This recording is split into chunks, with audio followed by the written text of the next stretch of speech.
अस्सलामु अलैकुम प्यारे दोस्तों। बनी इसराइल में दो भाई रहते थे, जिनमें से एक मुसलमान और दूसरा काफिर था। लेकिन दोनों दरिया की शिकारी थे, यानी मछलियों का शिकार किया करते थे। काफिर खुद को सजदा करता और मछलियों के लिए दरिया पर जाल डालता, तो इतनी मछली आती कि जाल को खींचना मुश्किल हो जाता था। लेकिन जब मुसलमान जाल डालता तो मुसलमान के जाल में सिर्फ एक मछली आती। वो मुसलमान उसी पर सब्र के साथ साथ खुदा का शुक्र अदा करता। एक मर्तबा उस मुसलमान की बीवी अपने मकान की छत पर चढ़ गई तो उसकी नज़र काफिर की बीवी पर पड़ गई, जो जेबर और बेहतरीन लिबास पहनी हुई थी। ये देखकर उस मुसलमान बीवी के दिल में ये ख्याल पैदा हो गया कि काश मैं भी ऐसी ही होती। तो काफिर की बीवी बोली कि तुम अपने शौहर को राज़ी कर लो, वो भी मेरे शौहर की बुत की इबादत किया करे, ताकि तू भी मेरी तरह मालदार हो जाए। ये सुनकर मुसलमान की बीवी कुछ गमज़दा होकर नीचे आ गई। जब उसका शौहर घर आया तो बीवी का हाल देखकर पूछा, क्या बात है, तू इस कदर गमज़दा क्यों है? उसकी बीवी कहने लगी, बस अब बहुत हो गया, या तो मुझे तलाक दे दो या फिर अपने भाई की बुत की इबादत किया करो। ये सुनकर उसके शौहर ने कहा, ए खुदा की बंदी, खुदा से नहीं डरती? ईमान के दौलत के बाद जो कुफ्र की बातें करती है। वो औरत बोली, बस अब बहुत हो गया, मुझे ज़्यादा बातें ना बताओ, मैं इस तरह गुर्बत में नहीं रह सकती। अपने भाई की बीवी को देखो, जो जेवरात और कीमती लिबास पहनती है। जब उस मर्दे मोमिन ने देखा कि औरत जिद पर उतर आई है और उसका इसरार हद से ज़्यादा बढ़ चुका है, तो उसने औरत को तसल्ली दी और कहा, अच्छा, घबराने की ज़रूरत नहीं है, मैं कल से कारीगरों और मजदूरों में जाकर मेहनत करके तुझे रोज़ाना 2 दिरहम देता रहूँगा। उन 2 दिरहम से तू अपनी हालत सुधार लेना। ये सुनकर औरत खामोश हो गई। जब सुबह हुई तो वो मुसलमान मजदूरी की तलाश में निकल पड़ा, लेकिन किसी ने उसकी बात ना सुनी। वो फिरता रहा, शहर शहर, गांव गांव की खाक छानता रहा, लेकिन किसी ने उसकी मदद नहीं की। आखिरकार मायूस होकर दरिया के किनारे पहुंचा और शाम तक अल्लाह की इबादत करता रहा। रात को जब घर आया तो बीबी ने पूछा, आज तुम कहाँ थे?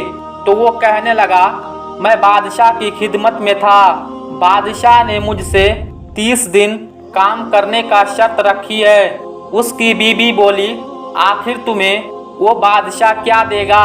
तो उसने जवाब दिया कि मेरा बादशाह बड़ा करीम है और उसके खजाने मालो दौलत से भरे हुए हैं। वो मुझे वो देगा जो मैं चाहूँगा। चुनांचे इसी तरह वो मुसलमान अल्लाह की इबादत में मसरूफ़ रहा। तकरीबन 29 दिन गुजर गए। 30वीं रात हुई। बीबी ने कहा, सुनो, अगर कल मुझे मजदूरी लाकर नहीं दी तो तुम मुझे तलाक दे देना। 30वीं सुबह उसने एक यहूदी से कहा, क्या तुम मुझे मजदूरी पर लगा दोगे? ये सुनकर यहूदी कहने लगा, हाँ, तुम्हें मजदूरी तो मिल जाएगी, लेकिन शर्त यह है कि मेरे पास तुम्हारे खाने पीने का कोई बंदोबस्त नहीं होगा। चुनांचे वो मुसलमान रोज़े की नियत करके यहूदी के साथ काम पर लग गया। उधर दूसरी तरफ एक आदमी उसके बीबी के पास गया, दरवाज़ा खटखटाया।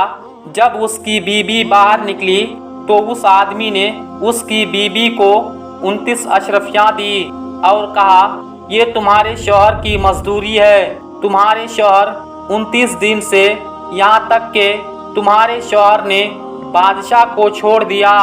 अगर वो 30वें दिन भी काम पर आ जाता तो उसको बहुत सी उजरत मिल जाती, लेकिन वो एक यहूदी के पास चला गया। अगर वो मज़ीद बादशाह का काम करता तो बादशाह उसको मज़ीद उजरत देता। बस ये लो, 29 अशरफियाँ। इसमें एक अशरफियाँ इसलिए कम है क्योंकि 30वें दिन तुम्हारे शौहर काम पर नहीं गया। चुनांचे वो औरत उनमें एक अशरफियाँ लेकर बाजार गई। सुनार ने जब अशरफी देखी तो 1000 दिरहम उस औरत के हवाले कर दी। शाम को जब वो आदमी घर आया तो वो औरत उससे पूछा, आज तुम कहाँ पर थे? उसने जवाब दिया, आज मैं एक यहूदी के साथ काम पर था। उसकी बीबी ने कहा, आखिर बादशाह की खिदमत तर्क करके तुम दूसरों की खिदमत क्यों करते हो? फिर उस औरत ने अपने शौहर को अशरफियाँ वाला वाक़या सुनाया, जिसको सुनकर वो मुसलमान रोते रोते बेहोश हो गया। जब उसको होश आया तो अपनी बीबी से कहने लगा, अफसोस मैंने बादशाह दो जहां की खिदमत का हक अपने ऊपर लाजिम ना किया। उसने अपनी बीबी को छोड़ दिया और पहाड़ों की तरफ चला गया, जहां खुदा की इबादत में मसरूफ रहकर बकिया जिंदगी गुजार ली और वहीं पर उसका इंतकाल हो गया। तो प्यारे दोस्तों, आज की इस वीडियो में बस इतना ही। ये वीडियो आपको कैसी लगी कमेंट बॉक्स में ज़रूर बताएं। मिलेंगे अगली वीडियो में, तब तक के लिए अस्सलाम वालेकुम, अल्लाह हाफिज़।